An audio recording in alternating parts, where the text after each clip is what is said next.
আমাদের কি সময়ের কোনো দাম নেই? এই মেয়েকে দেখানোর জন্যে আপনি আমাদের এখানে নিয়ে এসেছেন?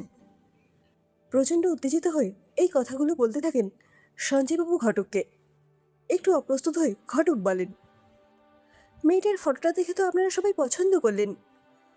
হ্যাঁ, পান পাতার মতো মুখ, হরিণের মতো টানা টানা চোখ ও একঢাল কালো চুল দেখে কার না পছন্দ হয়।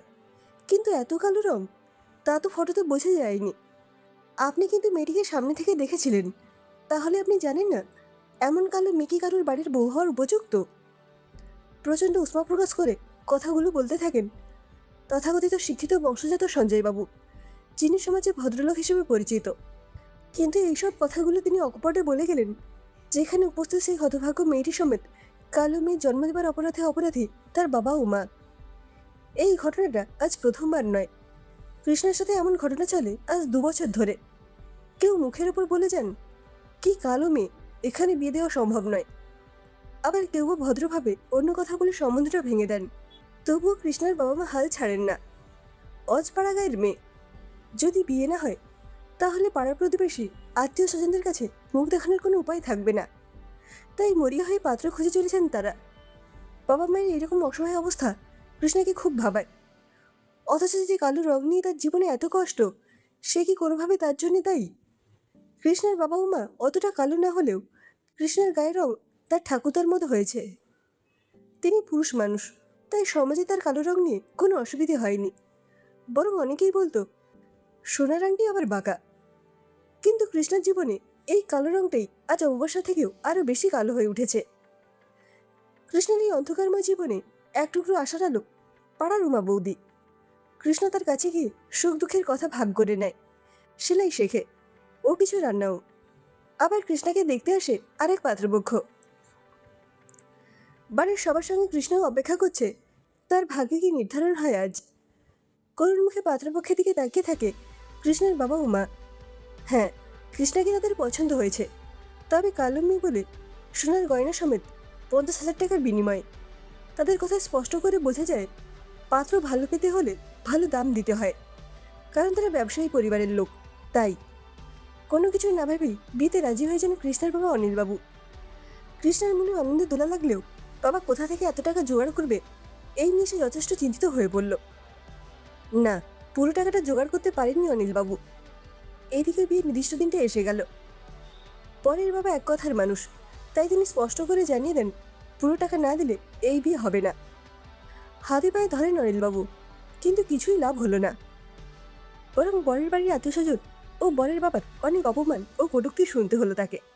কৃষ্ণকে লগ্নভ্রষ্টা করে তারা বরকে নিয়ে চলে গেলেন। অসহায় মেয়েটি শুধু তাকিয়ে দেখে জলভর্তি চোখ নিয়ে।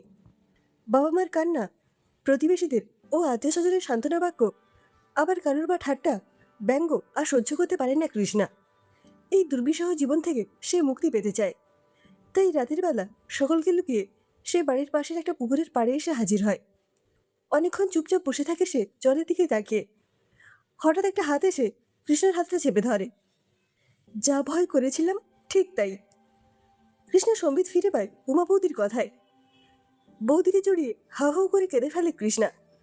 অভিমানের সুরে বলতে থাকে, চাই না বাঁচতে এই স্বার্থপর সমাজে, যেখানে মানুষের জীবনের চেয়ে বেশি মূল্যবান হয় টাকা। কৃষ্ণাকে খুব স্নেহ করতো এই বৌদি, তাই কৃষ্ণার জীবনে এই পরিণতিটাকে মেনে নিতে পারে না সেও। কৃষ্ণার চোখের আড়ালে সেও চোখে জল ফেলেছে বহুবার। দেখতে দেখতে 3টে বছর কেটে গেল। এখন আর গ্রামে উমা বৌদি থাকবে না, স্বামীর বদলির চাকরি। তাই কৃষ্ণাকে মাঝে মধ্যে চিঠি দেয়। কৃষ্ণার অসময়ে এই বৌদি থেকে আগলে রেখেছিল। মাঝে মাঝে এই বৌদির মূল্যবান কথাগুলো এখনও মনে পড়ে তার। বিয়ে ভেঙে যাওয়ার পর যখন গ্রামের কিছু মানুষের যন্ত্রণাদায়ক কথায় কৃষ্ণা প্রতিনিয়ত মানসিক যন্ত্রণা ভোগ করত, তখন এই বৌদি তাকে বোঝাতো সমাজের বহু অসহায় মানুষদের উদাহরণ দিয়ে। পঙ্গু, অন্ধ, শারীরিক বিকলাঙ্গ অসহায় মানুষরা শুধুমাত্র বেঁচে থাকার জন্যে কত প্রতিবন্ধকতা সত্ত্বেও প্রতিদিনই লড়ে যাচ্ছে। পিঁপড়ের মতো কত ছোট ছোট প্রাণীর উদাহরণ দিয়ে বলেছিল মানুষের একটা আঙুলের চাপে এরা মরে যাবে, তবুও প্রতিদিন শুধু বেঁচে থাকার জন্যে খাবার জোগাড় করতে কি অক্লান্ত পরিশ্রম করে। এইসব কথা বললে উমা বৌদি কৃষ্ণার মনে যন্ত্রণাটা কিছুটা দূর করে সাহস জুগিয়েছিল। জীবনটা শুধু তোমার, সমাজের কিছু স্বার্থপর লোভী মানুষের জন্যে একে কোনোভাবে নষ্ট করো না। পারলে নিজের ক্ষমতা দিয়ে অপরকে সাহায্য করো। বৌদির এই চিন্তাধারা গ্রহণ করে সে। হঠাৎ একদিন একটা চিঠি আসে কৃষ্ণার কাছে। উমা বৌদি দুদিনের জন্য কৃষ্ণার কাছে আসছে। কৃষ্ণার এই একঘেয়ে জীবনে আবার আনন্দ অনুভব করে দিন গুনতে থাকে। অনেকদিন পরে দুজনের দেখা। দুজনে মিলে একসাথে অনেক সুখ দুঃখের কথা আদান প্রদান করে। কৃষ্ণার অন্ধকার জগতে আলোর সন্ধান দেওয়ার জন্য উমাবতীর গ্রামেতে আসা। কলকাতায় উমাবতীরা যেখানে থাকে ঠিক তার পাশে একটা এনজিও আছে। ওই এনজিওতে বহুমুখী কাজ হয়।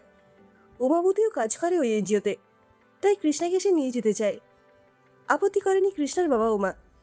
তারা দুজনেই চায় কৃষ্ণা গতানুগতিক জীবনে না চলে কিছু কাজ করুক। তাই উমাবতীর সাথে কলকাতায় আসে কৃষ্ণা। একটা খুব বড় বাড়িতে উমাবতী কৃষ্ণাকে নিয়ে যায়। সেই বাড়িতে অনেক মেয়ে বিভিন্ন ধরনের হাতের কাজ করছে। কেউ ধূপ বানাচ্ছে, কেউ পুতুল তৈরি করছে, আবার কেউ জামা কাপড় সেলাই করছে। অবাক চোখে তাকিয়ে দেখে কৃষ্ণ তাদের কাজ। হঠাৎ উমা বৌদি কৃষ্ণাকে বলে, চলো আসল মানুষটার সাথে আলাপ করিয়ে দিই। একটা ঘরে বসে আছেন মালবিকা দেবী। যথেষ্ট অসুস্থ তিনি। এই মধ্যবয়স্ক মানুষটার দিকে অবাক হয়ে কৃষ্ণ তাকিয়ে থাকে আর মনে মনে ভাবে, এই মানুষটা একজন মেয়ে হয়েও কত অসহায় মেয়েদের বাঁচার পথ দেখিয়েছেন। একটু এসে মালবিকা দেবী কৃষ্ণকে কাছে ডাকেন। তোমার সম্পর্কে সব কথা জেনেছি উমার কাছে। বিয়ে না হয় তুমি নিজেকে শেষ করতে গিয়েছিলে। সামান্য এই কারণে তুমি এত বড় ভুল করতে গিয়েছিলে। যাদের কাছে তোমার কোনো মূল্য নেই তাদের এত মূল্যবান ভাবতে নেই। এখানে যেসব মেয়েরা কাজ করে তাদের জীবনের পথেও অনেক যন্ত্রণা আছে, কিন্তু তারা ভেঙে না পড়ে স্বাবলম্বী হতে চেষ্টা করে। যে যতটুকু কাজ পারে তাই দিয়ে তারা বেঁচে থাকার সংগ্রাম করে চলেছে। আমি শুধু তাদের একটু সাহায্য করি। এখানে যারা গ্রাম থেকে আসে তারা আমার বাড়িতে থাকে, তোমার কোনো অসুবিধে হবে না। বেশ কিছুদিনের মধ্যেই কৃষ্ণা সেলাইয়ের কাজ শিখে বেশ কিছু টাকা রোজগার করে ফেলে। শুধু সেলাই নয়, রান্নার কাজও করে অনেক বাড়িতে। এখন সে অর্থনৈতিকভাবে স্বাবলম্বী, তাই গ্রামের বাবা মাকে অর্থ পাঠাতে সে সক্ষম। মাঝে মাঝে গ্রামে যায় সে। নিন্দুকেরা আজও তার নিন্দে করে, কিন্তু কোনো কথাকে সে গুরুত্ব দেয় না। বরং গ্রামের অনেক অসহায় মেয়েদের বাঁচার পথ দেখায় সে। বেশ কয়েক বছর পর গ্রামের মেয়েদের স্বনির্ভর করার জন্য সেও মালবিকা দেবীর মতো অত বড় না হলেও ছোট একটা কর্মশালা প্রতিষ্ঠা করে। সেও বোঝাতে চায় যেসব মেয়েরা সমাজে ও সংসারে অবহেলিত তারাই পারে নিজেকে আত্মনির্ভরশীল করতে। মালবিকা দেবী কৃষ্ণাকে খুবই স্নেহ করতেন।